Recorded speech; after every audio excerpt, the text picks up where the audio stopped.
Shalom. I'd like to share with you some insights on this week's Torah portion of Vayerah from my book, Deep Waters, by Rabbi Arnie Singer. And this week's parsha begins with God appearing to Abraham. Vayar elav Hashem be'elonei mamrei behu yoshev petach ha'ohel kechom hayom. And God appeared to Abraham in Elonei Mamrei while Abraham was sitting in front of his tent in the heat of the day. And the rabbis teach that Abraham was recuperating from his circumcision, and yet he was waiting outside of his tent to see if he could find any strangers passing through so that he could offer them hospitality.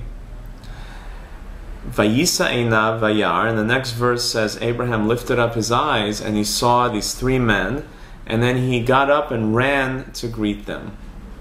So the question that is asked here is that how could Abraham leave his communication with God, leave the presence of God to go run after these men, these strangers?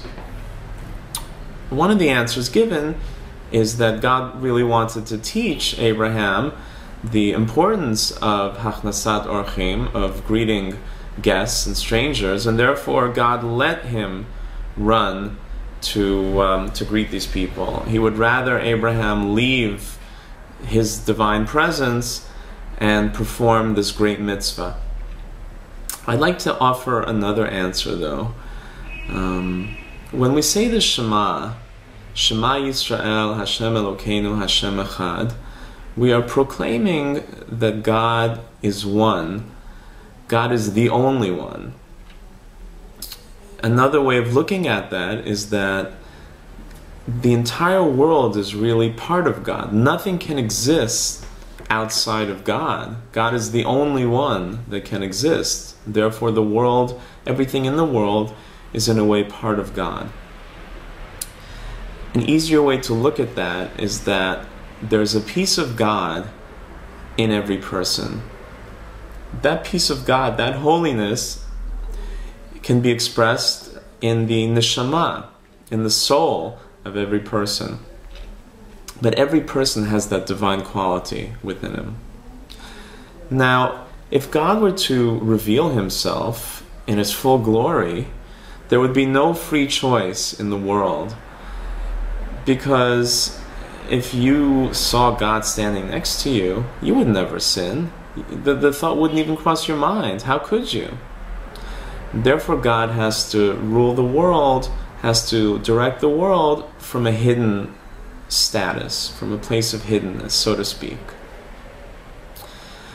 But every person has that divine spark within them, and in order to reveal that divine spark, a person has to search, a person has to yearn to find that, has to strive, has to work to find that, but it is possible to reveal that divine spark. When a person reveals that divine spark in himself, it's as if God is standing with him, and there is no way that that person can sin at that point. How could you sin if you are part of God? You have divinity within you. It's impossible to sin. When God appeared to Abraham, Abraham was always searching for God. God appears to Abraham. Abraham was so overwhelmed by the realization of that divinity, of the spirituality that was surrounding him and that was also part of him, that the only way that Abraham could express this intense spiritual excitement was to perform a mitzvah.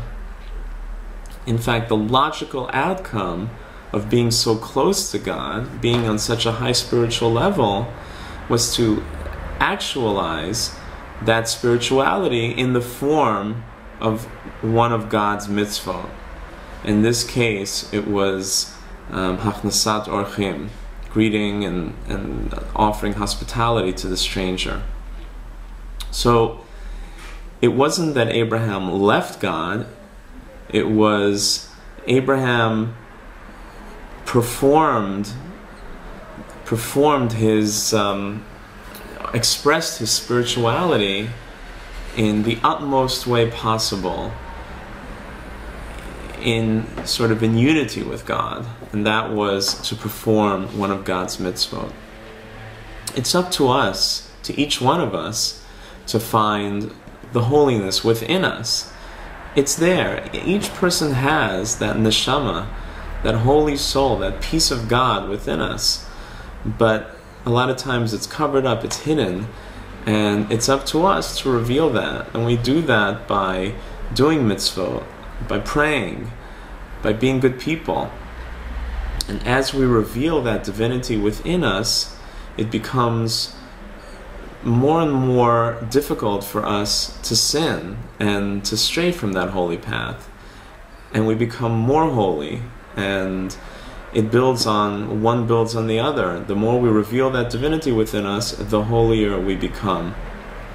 So I wish you all a Shabbat Shalom, and I wish you all the blessing that you should all have the ability, we should all have the ability and the strength to continue to reveal the holiness within us. Shabbat Shalom.